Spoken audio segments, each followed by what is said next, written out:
So my name is Nicholus Kioko. Currently, actually a student, still a student at USIU. So I might be younger than, perhaps younger than most of us, but I'm still a student at USIU. I'm still taking my undergrad in pharmacy. Um, in that position as well, I have been leading design thinking, a program focused on training design thinking as a skill that is under the Manu Chandaria Foundation called the Design Innovation Program. We hold series of boot camps, 8 week long boot camps to help build companies, but using design thinking is a core skill. Design thinking is one of the best things, one of the best tools for any innovator, be very frank, because you want to look at problems from the lens of who is experiencing the problem as you're trying to build a solution around that. So that is what I've been up to. And then that was, again, way before I now got into the Innovation Center on campus. And for the last few months, that's almost a year now, we've been working on reviving the innovation ecosystem in that space, trying to bring structures and give life to the whole ecosystem. And I think these have been the most instrumental months for me in terms of shaping up what the ecosystem really needs, what the ecosystem doesn't need, what needs to be scrapped off essentially, and what new things we need to have on board to make sure that the innovation ecosystem is running very seamlessly. And finally, I equally work with other, innovation support organizations. You might know of Startinev, which is one of the largest ecosystem builders. So I work there as a trainer. The Startup Garage Academy. We're also facilitating entrepreneurs, so people who have their own businesses. So again, very thin line. Whenever you hear of innovation entrepreneurship, we might get to dissect what that really means. But there's a very apparent difference between innovators and entrepreneurs. And of course, now I get to work in understanding both ecosystems. But yeah, just in a nutshell, that is what I do. And thank you very much. Wow, that's a lot. You do a lot, and maybe just ask you a question because I also just recently graduated last year. My degree. How are you able to filter the noise? I mean, you're working for like I don't know multiple companies. You're helping shape a future for us in terms of innovation. You know, you, how do you filter the noise? I mean, some of us with only two roles, we feel like yeah, I'm burning out. How do you, for example, there are students here who have, they have a whole degree to work on cards, assignments, and stuff like that. How do you filter the noise? How do you prioritize? How do you manage your time to be able to do so many things at the same time and not burn out? Yeah. Okay. Wow, that's quite an interesting question. And that just reminds me of something that's been happening this semester. So, we've been working on something quite new on supporting high school innovations. It's something we're really coming up with, and there's quite a big gap there when it comes to mindset. But then I'll talk about that. If it comes back to my mind, I will talk about it.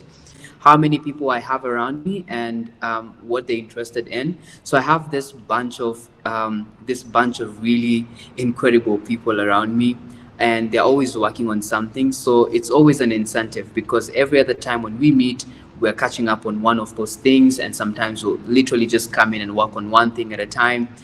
So equally and especially with, and this is the most important thing, with the advent of artificial intelligence, I don't think multitasking has ever been easier. But how do you filter the noise? First of all, um, identify,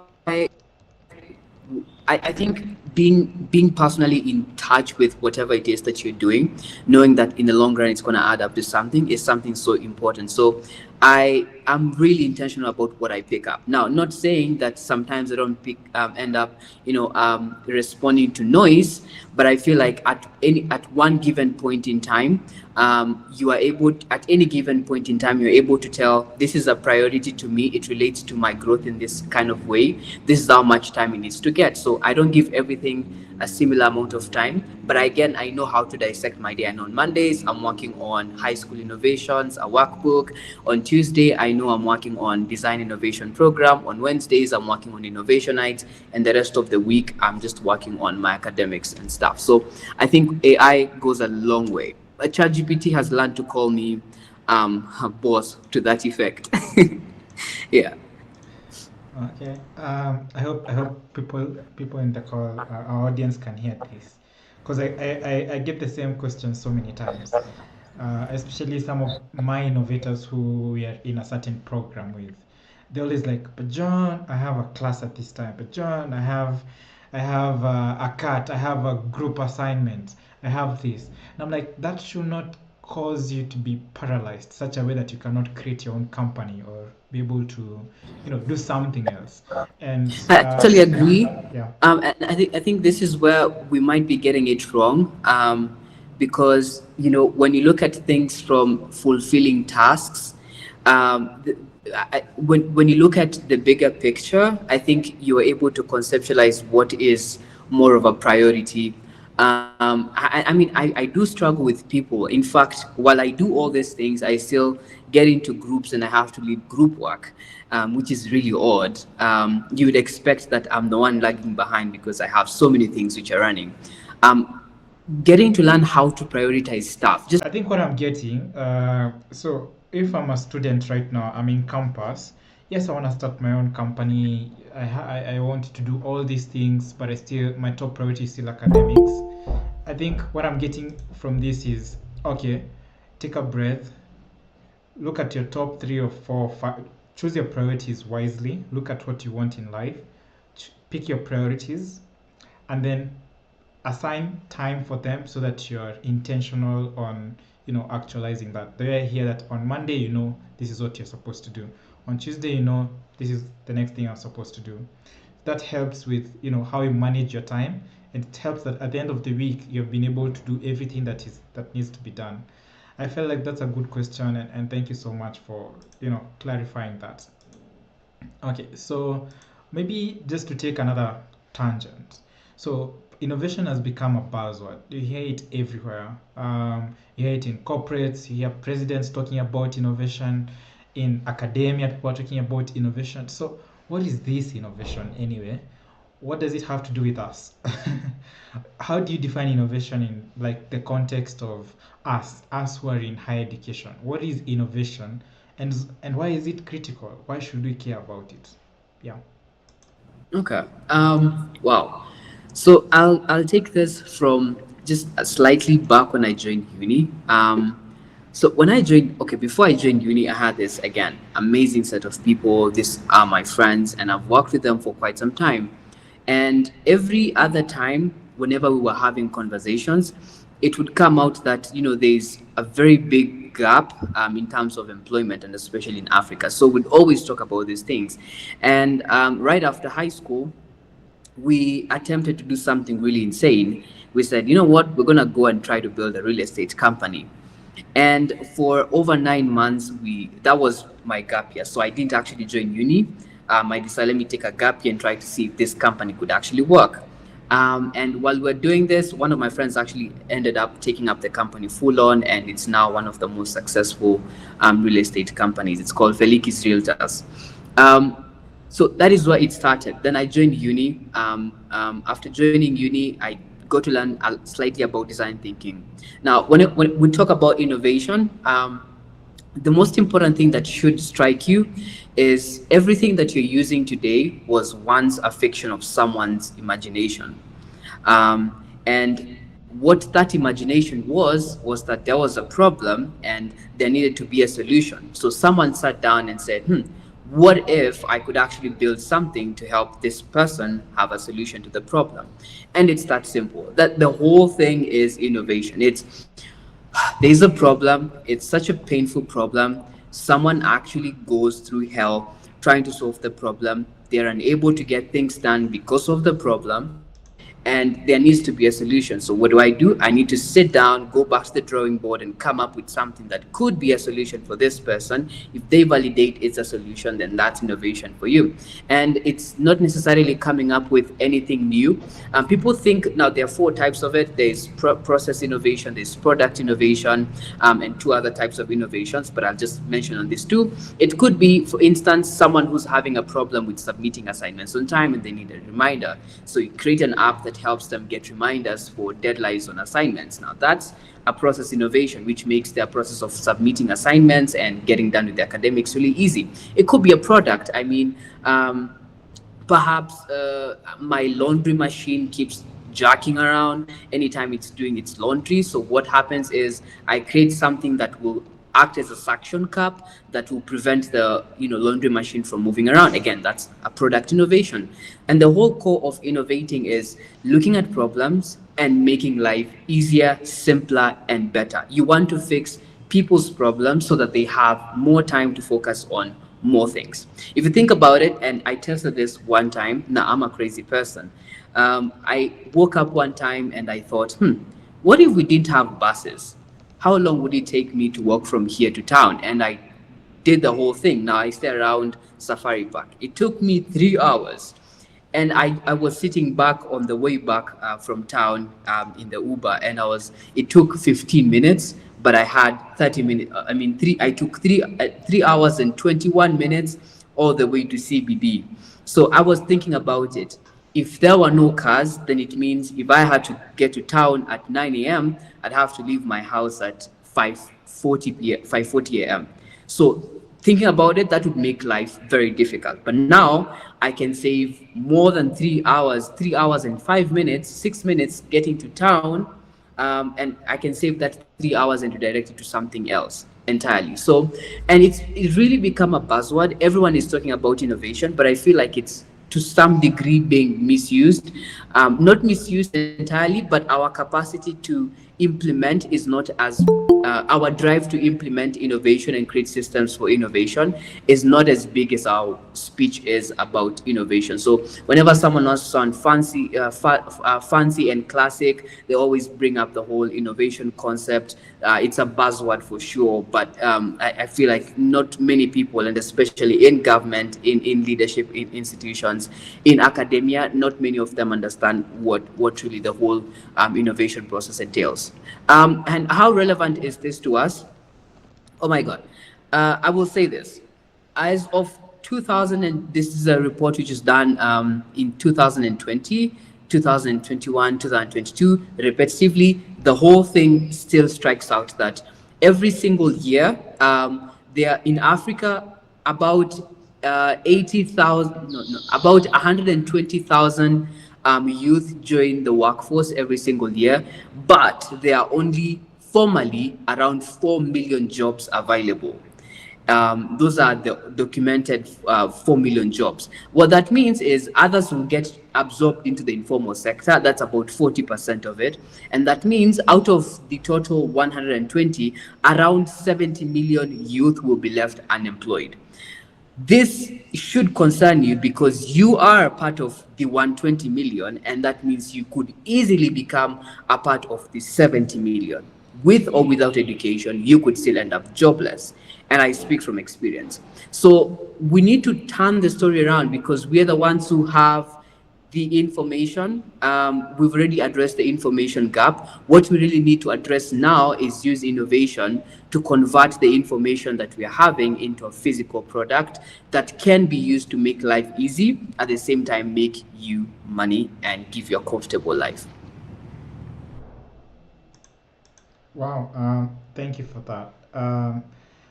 I thought that should be a very good first question because if we don't, if the people in the call, if Aldrin, if Victor, if people in the call don't understand why they should care about all this, then everything, the rest of the discussion will just be like blah blah to them, right? So it's very important that we address the why we are here in this call, why it's so important before we proceed to talk about other things. And there are a few things that I'm picking out from your conversation, and I think the biggest one, and I think that's the most you know, debated upon and discussed upon is of course job creation. What you're talking about is more of a game changer. We are not cooking employees, we are talking about being the employers, being the people who create companies so that we can hire employees, being the people who disrupt and create this change that we want to see. And I think the second important thing that you've mentioned is that innovation has the opportunity to make meaningful change in the community. Do you know it takes, for a lot of people, it takes over 30 years or 40 years to be able to do something that is bigger than just themselves. And this is a unique opportunity to make somebody's life better, you know, change the perception of somebody else and make their life easier. And this is possible through innovation. Now Nick does not have to waste 3 hours just to get to Nairobi. Now there's somebody somewhere came up with a design of a car, right? And now that can happen in 15 minutes. Boom, you have helped Nick and millions of other people. And that's why it's so important, right? But it's also very important to note that also the word innovation has been misused, right? It's being misused in a way in terms of just people talking about it like on the over on the top layer, but not the actual implementation. So there's also the danger of that, and we should be wary of that because we don't want to be the people who do that. And there's also checking that this is one of the most sought out skill by employers. They want to check, yes, you're a good software engineer, yes, you're good at you're a good nurse, I mean you have all the certifications, but how good are you at seeing problems and thinking of a solution and actually delivering the solution, right? So the innovation bit is quickly becoming one of the top skill required by employers. So if you can demonstrate that, it's an added advantage in your CV. So it's very important that we address that. So maybe just maybe to pivot on that question, and now I want to focus maybe on universities, because I feel like universities, we need to be able to support students to become good at problem solving and innovating. But I think that we are universities. Of course, there are universities that started this way early on. We know them, the likes of JQuad, but there are some universities that are just starting this right now and are just starting to create this ecosystem. So, according to you, Nick, what are some of the biggest barriers that you're seeing for such universities that are just coming up, and how can we overcome them, right? Because most of these universities, we are just realizing, oh, innovation is important, we should create a whole directorate, should create whole structures, but there are some big barriers, and I wanted to know, maybe from your perception, from your work, what are some of these barriers and how can you overcome them so that you can better serve our students? Yeah. Okay. Wow. Wow. Speaking to barriers, I will look at it from two perspectives. And the first one is from the potential innovators. Um, there's what you call, so I think for a long period of time, Africa has been a consumer market. And what that means is psychologically, we are attuned with wanting to consume products, and we don't understand anything around what building products actually means. And so there are three things when it comes to innovation. We consider this in three. There's the mindset, then there's the process innovation. So the innovation mindset, the innovation process, and the commercialization, the innovation commercialization. Before we even get to the process, before we even get to the commercialization, it has to begin with the mindset. And this is what sparked the interest in us wanting to introduce innovation to people at an earlier age, make them think about what innovation is. And this is perhaps because when we were growing up, we were limited to just think about the conventional modality of receiving education, and that's cramming the 844 system. Just cram stuff, just memorize stuff, and don't be curious. Don't be curious when you go to the lab. Don't be curious. Just stick to the limit. Stick to what you've been told to stick to. Follow the routine. and that becomes a really big, a very big, I would say, contravention to what would others build innovators. And just to add on this, when you look at now research, I think is it from Stanford or MIT, has shown that there is the children actually are 66 times more creative than adults. What that would mean is you'd present a baby with an idea, with a problem, and they could think of the weirdest ways to actually solve them. And in those 66 alternatives, they could have a solution. You know that when your baby brothers and sisters don't have toys to play with, they will improvise. They know how to improvise and use the tools and resources that are around to try and come up with something. You'll always find they exist in the spaces of their head. And that's why I think babies have what you call the innovation mindset. It's subconscious. They are oblivious to what the world looks like, and therefore they don't know what impossible actually means. And this is what, in my opinion, shapes the best innovators. Your mind is free, it's unlimited. You can think about anything, and it can mean absolutely anything. You don't consider what you've learned as the final say. You're open to challenging things, you're open to questioning stuff. These are the things which actually go a long way into creating innovators. So the first big challenge is the innovation mindset, because you have people who are only building because they have a skill. They've taken software engineering, so they feel like, I could use this to create an app, and that's it. You're not looking at things from the bigger picture. So that's one thing which sets which stands out as a problem, the innovation mindset. If you're able to look at problems, fall in love with looking at problems, and just think about the most unconventional ways of solving it, that could go a long way into making the innovation spaces less hectic. Because on one end you have a system or a process that is really awesome, that is tailored to like build innovators, but then the people you're trying to build are not as mentally equipped and prepared on what innovation looks like. So the first thing is innovation mindset. Number two, I will go for policy. There's not enough policies to want to drive innovation. When you look at big unis, Harvard, Stanford, MIT, any country that has a thriving infrastructure in terms of innovation, the universities have such a critical role to play. The turnout from those universities is incredible. It's so unbelievable. And the reason why is because the institutions have policies with industries, they have policies with the government, they have policies with venture capitals, they have policies to create a very safeguarding environment for startups. And that's why big universities, top ranked universities globally, have such amazing policies that favor innovation. Then I know you would have expected me to talk about funding.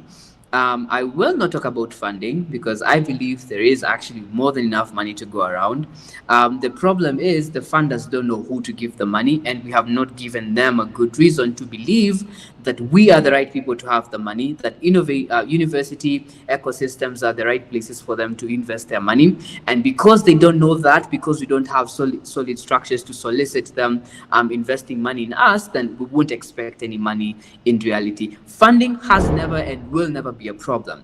People talk to me about, when I went to universities, we don't have enough money for this, prototyping, blah, blah, blah. It's like, no, no, no.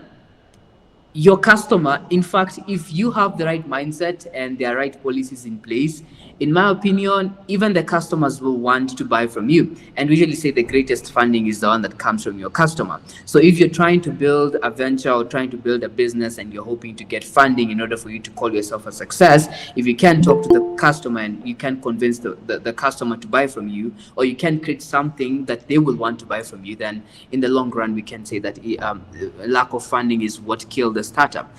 Because in reality, it's not funding that sustains a startup. Funding goes a long way into helping scaling up startups, but it doesn't go a long way into helping to build a startup. Okay.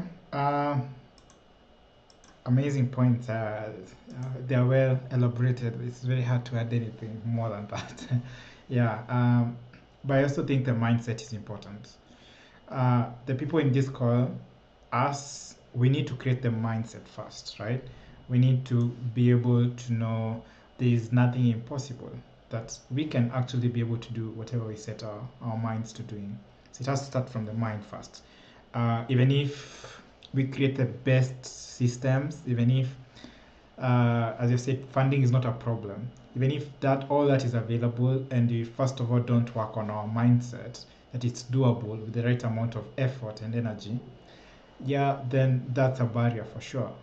The next thing are the policies. Um, Definitely, also in my perspective, I think also the policies, there's a lot of work to be done on that. There's a lot of money out there, so it's just how, and the mindset. If you have the right mindset, it's not that you need the investor money to survive, right? It's you build, create value for your customers. There are people, success stories of people who have built even without any investor money, right? So many. So you don't even need investor money for you to, grow and start whatever you want to start. You just have to ensure whatever you build, your customers love it and they will buy, and that money that you get will help sustain the business. So good points over there. So maybe it's something else, just on line with that question, right? How can universities then better encourage students, right? Yes, at the top, we are trying to foster innovation, right? How do we encourage students?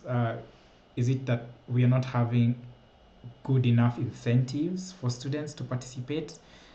How can we better encourage students to move from, this is just theory stuff, to actually building something and owning it?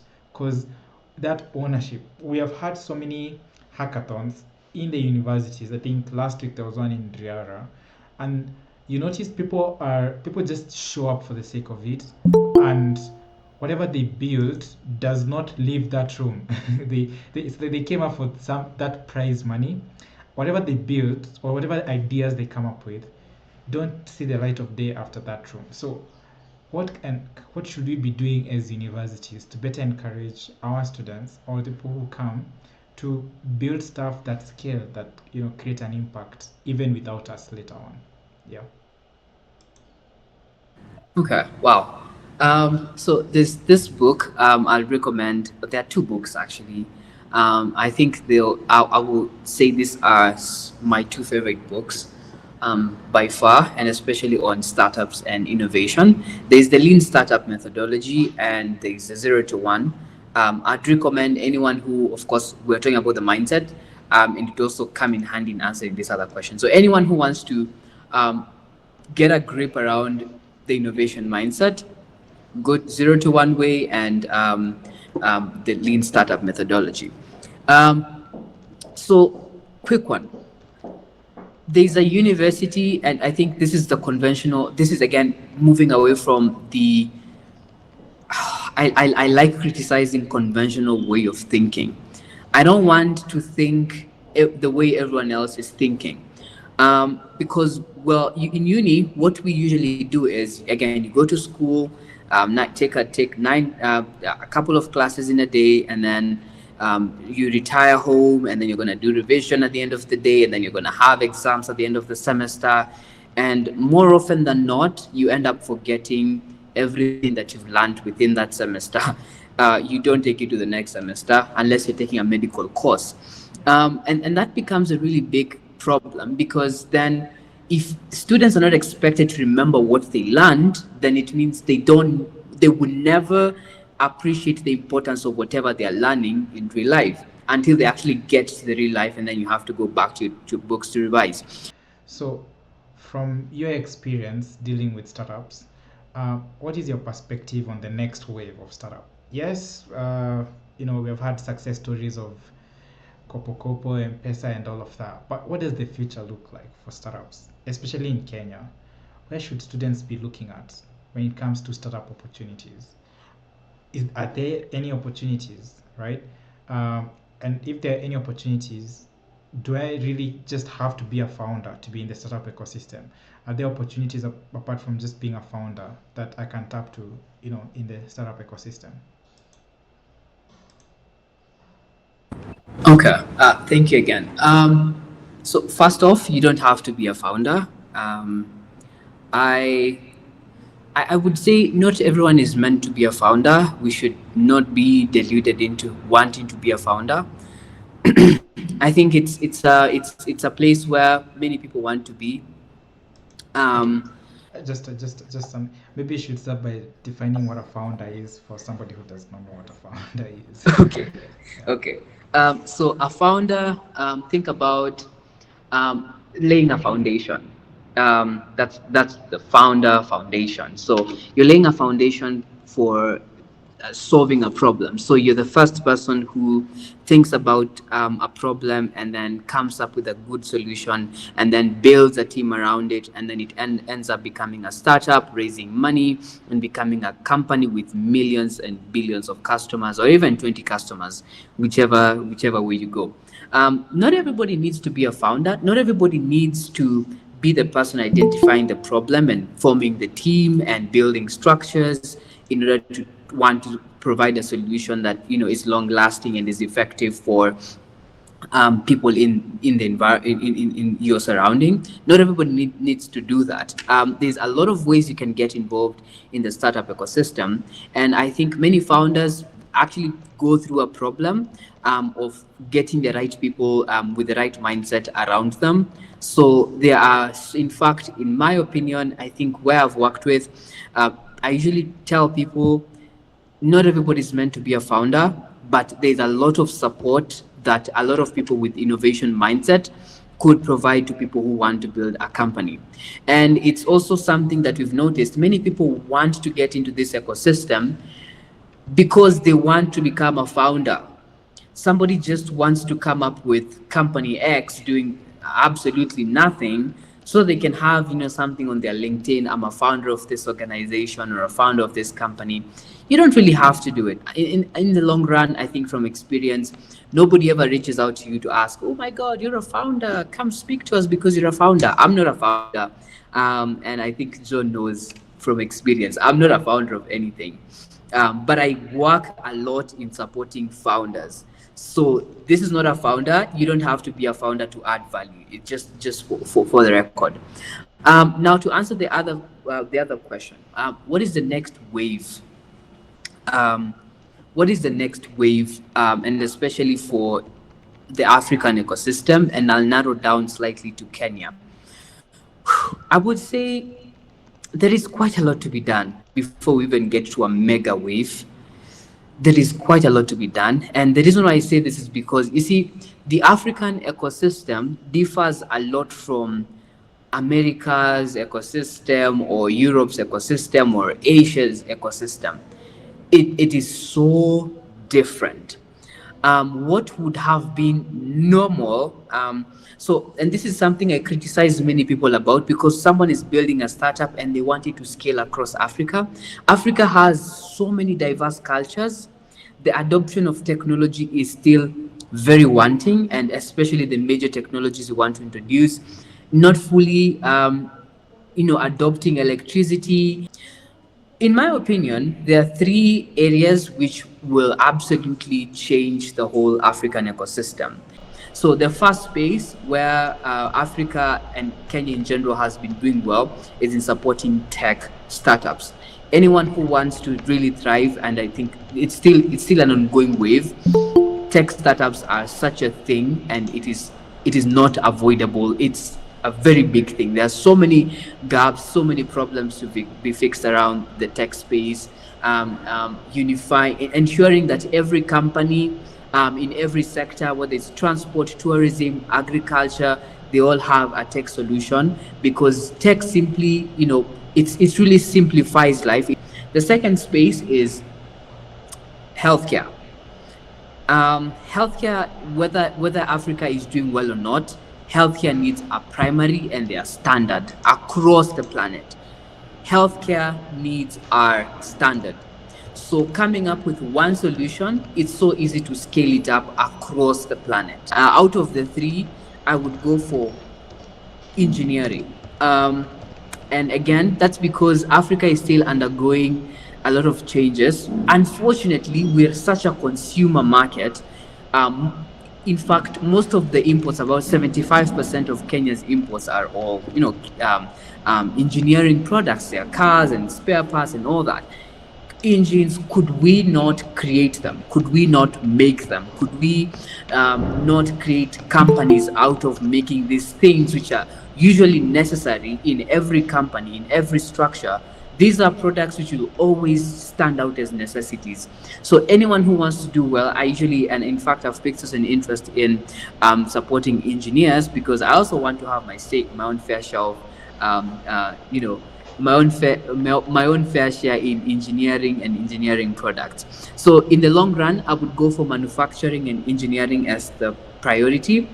Secondly, going on to healthcare, and third, I'll go for tech. So the floor goes to the audience now. Any questions? We keep it brief. Can I ask? Yes. Yes, thank you. My name is Millie Odhiambo. I indicated earlier that I might be leaving because I'm just about to go into a meeting, fortunately, which has delayed a little bit. I just wanted to know how do you think, as policymakers, we can uh, assist, especially given the issue of youth unemployment? How do we come in very specifically, in a very targeted manner? Not in an intellectual, general kind of way. How do you practically suggest that we intervene? All right, thank you very much for that question. And I think now this is a really specific question, and let's speak to this. From my experience with universities, we don't have existing policies. If there are, they are not revised at all. So policy adjustments that need to be done. The first thing involves around universities providing working spaces. Any technology, any startup, in fact, needs a working space. So do we have working spaces? Do we have policies that advocate for working spaces? Because many people are actually stuck. A lot of startups are building in really unconventional ways. They're building in very tough environments without access to Wi-Fi, without access to ready mentorship and coaching and all that. So the first thing is, do we have working spaces within these So, institutions? like incubation spaces, you mean? Absolutely, yes. And it's only a few universities, if I can attest to this, it's only a few universities that have such facilities. I know of KU, I know of UON, and I know of USIU that have such spaces, and Strathmore Uni. But again, quite a lot to be done. The second thing is in terms of policies. Now, a big problem comes in because, for instance, in my university, when it comes to startups being supported, universities are not proactive about supporting startups. Yes, you have departments that are they are alive in terms of being ready, and their spaces and all that. They have experts in the room, but they're not very active. So you only find out that a innovation center exists when one startup really comes out of the shadows, succeeds in building itself from ground up. They get to the top, they perhaps raise a great amount of money in terms of funding, then they come back. That's when oh, there's actually a university, and the university now wants to affiliate itself to the startups. Could we have more personalized support in terms of ensuring that any startup or any project is registered within the uni? It's something that we've been able to accomplish in my university in the last 9 months, with over 70 registered projects now. Whether they are working or not, we already know they exist, and we equally have customized support hours for whether they are going through a program or they're outside our programs. We already have customized support hours for that. Now, the third thing is when it comes to policies around retainers, the innovation centers, the universities. When money comes, and for instance, I think a lot of bodies will trust, a lot of people who are giving grants and funds will trust the university more than they trust the company that is building, and especially if it's a university startup. What that means is when the funding is raised, the money will actually go to the university directly. However, some universities have very strict policies retaining up to 65% of the funding, and that is something that cannot be changed. We've worked alongside our legal office, and we are even having more conversations around that. But I think as policymakers, we need to really look at the scope of one. Is there a curriculum that enforces the innovation mindset? Is there a curriculum that enforces the innovation mindset? Because people will not just, for maybe 10, 20 years from now, we don't need to be talking about having a gap in the innovation mindset. We're working on something around supporting innovation in high school, and we've run a pilot around Nova Pioneer. And there are three amazing projects that myself, I'm actually working to see if we can get fundraising. Two of them run by amazing young ladies, that's 8 ladies, and they've been building such amazing products around healthcare spaces. And these, in my opinion, are projects which need to actually get out there. But they've started at a very young age. So could we have the innovation mindset, a curriculum around innovation being propagated? So one, a curriculum. Two, when it comes to the process, universities have such a long way to go in terms of enforcing processes. Whether you're taking a course in engineering or you're taking a simple course in hospitality, an innovation process should be something you're familiar with. And so that goes a long way into, can we make education less of the come to school and take tests and then finish the test and graduate? Can we make it more of a problem solution approach? Could we have it as a project based learning? Africa Leadership University has been able to adopt this in Rwanda, and they're doing extremely well. ALX is doing extremely well in the same note. So these are things I feel, in my opinion, if we worked on this, commercialization will be easy, because then there are systems in place within the next 10 to 15 years. Everyone and anyone who's going through the education system has the knowledge, and they know how to convert whatever knowledge they have into a product that can be sold. Thank you. Unfortunately, my meeting has begun, but that's a very good approach. I will hopefully see if I can make time to visit some of the things that you are talking about, and look at also there's a new startup act that was passed this year that was sponsored by Crystal Asige, because one of the things we are concerned about is the issue of the youth bulge and how to provide jobs for young people. Otherwise, excellent presentation. Have a good day. Thank you very much. We'll be hoping to interact. Santi.